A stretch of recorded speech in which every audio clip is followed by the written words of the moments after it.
ओम शांति। आज 10 मई 2022 दिन मंगलवार की साकार मुरली। आइए अब सुनते हैं मीठे बाप दादा के मधुर महावाक्यों को। मीठे बच्चे, बाप आए हैं तुम्हें श्रेष्ठ मत देकर सदा के लिए सुखी शांत बनाने। उनकी मत पर चलो, रूहानी पढ़ाई पढ़ो और पढ़ाओ तो एवर हेल्दी वेल्दी बन जाएंगे। प्रश्न, कौन सा चांस सारे कल्प में इस समय ही मिलता है जो मिस नहीं करना है? उत्तर, रूहानी सेवा करने का चांस। मनुष्य को देवता बनाने का चांस अभी ही मिलता है। यह चांस मिस नहीं करना है।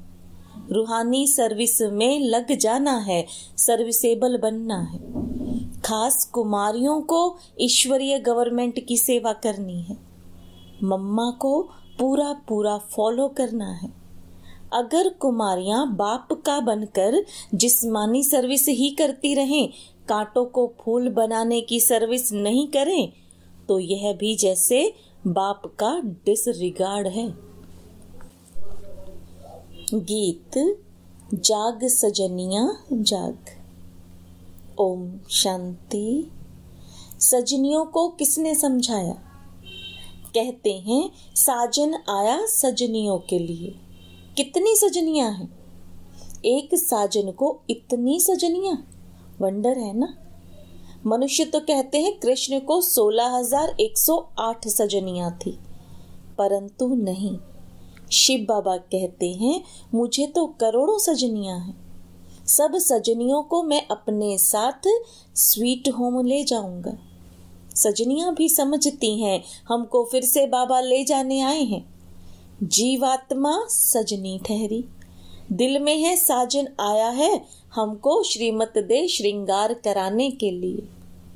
मत तो हर एक को देते, पुरुष स्त्री को, बाप बच्चे को, साधु अपने शिष्य को, परंतु इनकी मत तो सबसे न्यारी है, इसलिए इनको श्रीमत कहा जाता है।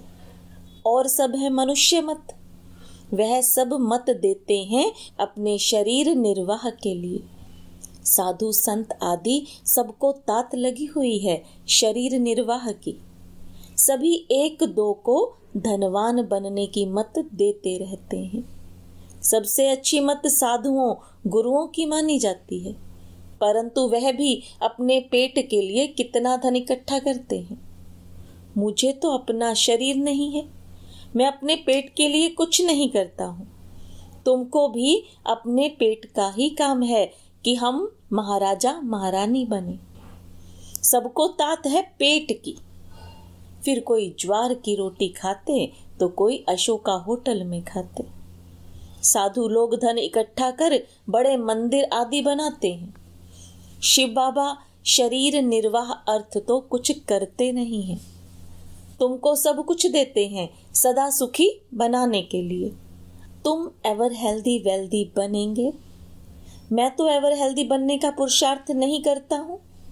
मैं हूँ ही अशरीरी। मैं आता ही हूँ तुम बच्चों को सदा सुखी बनाने के लिए। शिव बाबा तो है निराकार, बाकी सबको पेट की लगी रहती है। द्वापर में बड़े बड़े सन्यासी तत्वज्ञानी ब्रह्म ज्ञानी थे, याद में रहते थे तो घर बैठे उनको सब कुछ मिल जाता था।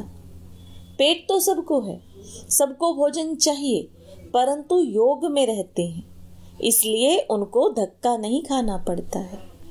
अब बाप तुम बच्चों को युक्ति बतलाते हैं कि तुम सदा सुखी कैसे रह सकते हो। बाबा अपनी मत देकर विश्व का मालिक बनाते हैं। तुम चिरंजीवी रहो, अमर रहो, सबसे अच्छी मत उनकी है। मनुष्य तो बहुत मत देते हैं। कोई इम्तिहान पास कर बैरिस्टर बन जाते, परंतु वह सब है अल्पकाल के लिए। पुरुषार्थ करते हैं अपने और बाल बच्चों के पेट के लिए। अब बाबा तुमको श्रीमत देते हैं, हे बच्चे श्रीमत पर चल, यह रूहानी पढ़ाई पढ़ो जो मनुष्य विश्व का मालिक बन जावे। सबको बाप का परिचय दो तो बाप की याद में रहने से एवर हेल्दी वेल्दी बन जाएंगे। वह है अविनाशी सर्जन। तुम बाप के बच्चे भी रूहानी सर्जन हो, इसमें कोई तकलीफ नहीं। सिर्फ मुख से आत्माओं को श्रीमत दी जाती है। सर्वोत्तम सेवा तुम बच्चों को करनी है, ऐसी मत तुमको कोई दे ना सके। अब हम बाप के बच्चे बने हैं तो बाप का धंधा करें या जिस्मानी धंधा करें। बाबा से हम अविनाशी ज्ञान रत्नों की झोली भरते हैं। शिव के आगे कहते हैं भर दे झोली। वह समझते हैं 10-20 हजार मिल जाएंगे। अगर मिल गए तो बस उन पर बलिहार जाएंगे, बहुत खातिरी करेंगे। वह सब है भक्ति मार्ग। अब सबको बाप का परिचय दो और बेहद की हिस्ट्री ज्योग्राफी सुनाओ। बहुत इजी है। हद की हिस्ट्री ज्योग्राफी में तो बहुत बातें हैं। यह बेहद की हिस्ट्री ज्योग्राफी है कि बेहद का बाप कहाँ रहते हैं, कैसे आते हैं। हम आत्माओं में कैसे 84 जन्मों का पाठ भरा हुआ है। बस जास्ती कुछ नहीं समझाओ, सिर्फ अल्फ और बे। अहम आत्मा बाप को याद करके विश्व का मालिक बन जाएंगी। अभी पढ़ना और पढ़ाना है। अल्फ माना अल्लाह, बे माना बादशाही। अब सोचो, यह धंधा करें या जिस्मानी धंधा कर 200-400 कमाएं। बाबा कहते हैं अगर कोई होशियार बच्ची हो तो मैं उनके मित्र संबंधियों को भी दे सकता हूँ, जिससे उनका भी शरीर निर्वाह चलता रहे। परंतु बच्ची अच्छी हो, सर्विसेबल हो, अंदर बाहर साफ हो, बोली की बड़ी मीठी हो। वास्तव में कुमारी की कमाई माँ बाप खा नहीं सकते। बाबा का बनकर फिर भी उस जिस्मानी सर्विस में बहुत ध्यान देना, यह तो डिसरिगार्ड हो गया। बाप कहते हैं मनुष्य मात्र को हेवन का मालिक बना। बच्चे फिर जिस्मानी सर्विस में माथा मारे। स्कूल खोलना तो गवर्नमेंट का काम है। अब बच्चियों को बुद्धि से काम लेना है। कौन सी सर्विस करें, ईश्वरीय गवर्नमेंट की या उस गवर्नमेंट की? जैसे यह बाबा जवाहरात का धंधा करते थे, फिर बड़े बाबा ने कहा यह अविनाशी ज्ञान रत्नों का धंधा करना है, इससे तुम यह बनेंगे। चतुर्भुज का भी साक्षात करा दिया। अब वह विश्व की बादशाही लेवें या यह करें? सबसे अच्छा धंधा यह है। भल कमाई अच्छी थी, परंतु बाबा ने इसमें प्रवेश होकर मत दी कि अल्फ और बे को याद करो। कितना सहज है, छोटे बच्चे भी पढ़ सकते हैं। शिव बाबा तो हर एक बच्चे को समझ सकते हैं, यह भी सीख सकते हैं। यह है बाहरयामी, शिव बाबा है अंतर्यामी। यह बाबा भी हर एक की शक्ल से, बोल से, एक्ट से सब कुछ समझ सकते हैं। बच्चियों को रूहानी सर्विस का चांस एक ही बार मिलता है। अब दिल में आना चाहिए, हम मनुष्य को देवता बनाएं या कांटों को कांटा बनाएं। सोचो क्या करना चाहिए। निराकार भगवानु वाच, देह सहित देह के सब संबंध तोड़। अपने को आत्मा समझ बाप को याद करते रहो। ब्रह्मा के तन से बाप ब्राह्मणों से ही बात करते हैं। वह ब्राह्मण लोग भी कहते हैं ब्राह्मण देवी देवताए नमः। वह कुख वंशावली, तुम हो मुख वंशावली। बाबा को जरूर ब्रह्मा बच्चा चाहिए। कुमार का बताओ बाबा को कितने बच्चे हैं? कोई कहते 600 करोड़, कोई कहते 1 ब्रह्मा। भल तुम त्रिमूर्ति कहते हो, परंतु ऑक्यूपेशन तो अलग अलग है ना। विष्णु की नाभि से ब्रह्मा निकला, ब्रह्मा की नाभि से विष्णु, तो एक हो गए। विष्णु 84 जन्म लेते हैं, वह ब्रह्मा। बात तो एक ही है। बाकी रहा शंकर। ऐसे तो नहीं शंकर सो शिव होता है, नहीं, त्रिमूर्ति कहलाया जाता है, परंतु राइटियस बच्चे 2 हुए। यह सब ज्ञान की बातें हैं। तो बच्चियों के लिए यह सर्विस करना अच्छा है या मैट्रिक आदि पढ़ना अच्छा है? वहां तो अल्पकाल का सुख मिलेगा, थोड़ी तनख्वाह मिलेगी। यहाँ तो तुम भविष्य 21 जन्मों के लिए माला माल हो सकते हो। तो क्या करना चाहिए? कन्या तो निर्बंधन है। अधर कन्या से कुंवारी कन्या तीखी जा सकती है क्योंकि पवित्र है। मम्मा भी कुमारी थी ना। पैसे की तो बात ही नहीं, कितनी तीखी गई तो फॉलो करना चाहिए।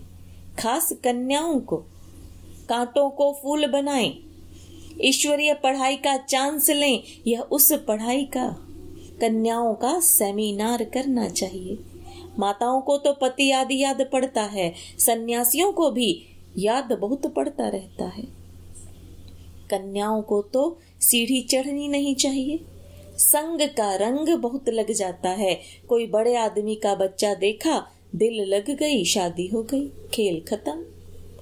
सेंटर से सुनकर बाहर जाते हैं तो खेल खत्म हो जाता है। यह है मधुबन। यहाँ ऐसे भी बहुत आते हैं, कहते हैं हम जाकर सेंटर खोलेंगे, बाहर जाकर गुम हो जाते हैं।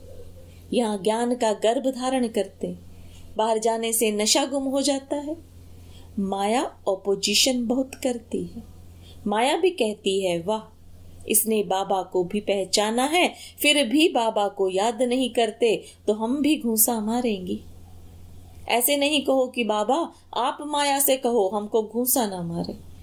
युद्ध का मैदान है ना। एक तरफ है रावण की सेना, दूसरे तरफ है राम की सेना। बहादुर बन राम की तरफ जाना चाहिए। आसुरी संप्रदाय को ही देवी संप्रदाय बनाने का धंधा करना है। जिस्मानी विद्या तुम जिनको पढ़ाएंगे, जब तक वह पढ़कर बड़े हो तब तक विनाश भी सामने आ जाएगा। आसार भी तुम देख रहे हो। बाबा ने समझाया है, दोनों क्रिश्चियन भाई भाई आपस में मिल जाएं तो लड़ाई हो ना सके, परंतु भावी ऐसी नहीं है, उन्हों को समझ में ही नहीं आता है। अब तुम बच्चे योग बल से राजधानी स्थापन कर रहे हो। यह है शिव शक्ति सेना, जो शिव बाबा से भारत का प्राचीन ज्ञान और योग सीखकर भारत को हीरे जैसा बनाते हो।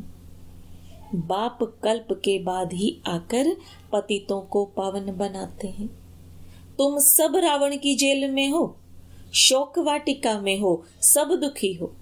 फिर राम आकर सबको छुड़ाए, अशोक वाटिका स्वर्ग में ले जाते हैं। श्रीमत कहती है, कांटों को फूल, मनुष्य को देवता बनाओ। तुम मास्टर दुख हरता सुख करता हो, यही धंधा करना चाहिए। श्रीमत पर चलने से ही तुम श्रेष्ठ बनेंगे। बाप तो राय देते हैं, अब बाप कहते हैं अर्जी हमारी मर्जी आपकी। अच्छा, मीठे मीठे सिकिलते बच्चों प्रति माता पिता बाप दादा का याद प्यार और गुड मॉर्निंग। रूहानी बाप की रूहानी बच्चों को नमस्ते। रूहानी बच्चों की रूहानी बाप दादा को याद प्यार, गुड मॉर्निंग और नमस्ते। धारणा के लिए मुख्य सार, सर्विसेबल बनने के लिए अंदर बाहर साफ बनना है। मुख से बहुत मीठे बोल बोलने हैं। देह सहित देह के सब संबंधों से बुद्धि योग हटाना है। संग से अपनी संभाल करनी है। बाप समान मास्टर दुख हरता सुख करता बनना है। रूहानी सेवा कर सच्ची कमाई करनी है। रूहानी बाप की मत पर रूहानी सोशल वर्कर बनना है। वरदान, मैं और मेरा बाबा। इस विधि द्वारा जीवन मुक्त स्थिति का अनुभव करने वाले सहज योगी भव। ब्राह्मण बनना अर्थात देह संबंध और साधनों के बंधन से मुक्त होना। देह के संबंधियों का देह के नाते से संबंध नहीं, लेकिन आत्मिक संबंध है। यदि कोई किसी के वश परवश हो जाते हैं तो बंधन है, लेकिन ब्राह्मण अर्थात जीवन मुक्त। जब तक कर्मेंद्रियों का आधार है तब तक कर्म तो करना ही है, लेकिन कर्म बंधन नहीं, कर्म संबंध है। ऐसा जो मुक्त है वो सदा सफलता मूर्त है। इसका सहज साधन है मैं और मेरा बाबा।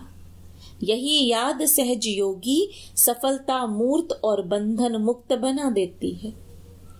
स्लोगन, मैं और मेरेपन की अलाए अर्थात खाद को समाप्त करना ही रियल गोल्ड बनना है। मातेश्वरी जी के अनमोल महावाक्य। यह जो मनुष्य गीत गाते हैं, ओ गीता के भगवान अपना वचन निभाने आ जाओ।